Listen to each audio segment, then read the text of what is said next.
空讲了个什么故事？简单来说就是一句话：自由不死。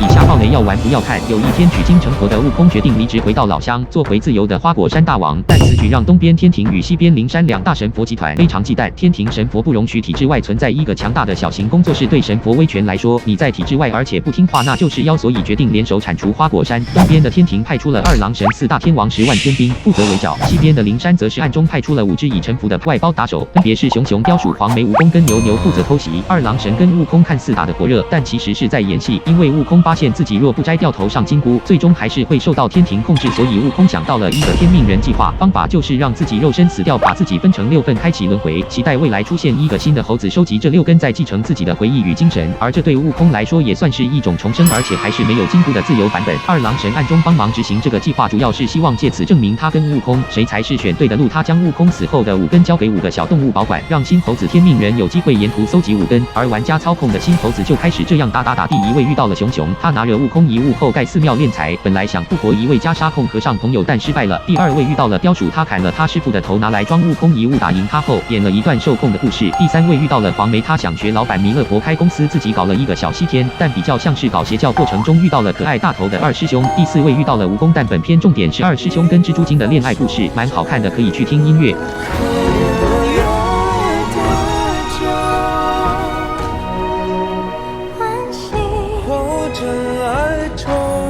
绽放或者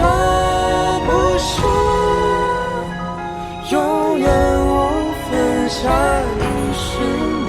回眸。第5位遇到了一头牛，故事在讲牛魔王家庭伦理大悲剧，重点是牛魔王看自己家破人亡，回想起当年跟兄弟悟空一起大闹天宫，后来悟空被招安去取经，沿途还把牛魔王一家教训。当时悟空劝了牛说：任师傅修正过，只有这条路是留给我们走的。长兄还不明白吗？然而当牛听话归顺，当了神佛的走狗，跟4只小动物一起围殴悟空，悟空反而对牛叹道：你没有一次选对过，意思就是其实你我选择服从神佛这条路也选错了，因为一样没有好下场。我一直以为攒了功德，入了仙班，他们就会放过我，也会放过你们。原来我这样的人，只怕独自活着便是罪过。长兄，照顾好妻儿，我死后画的东西碰不得。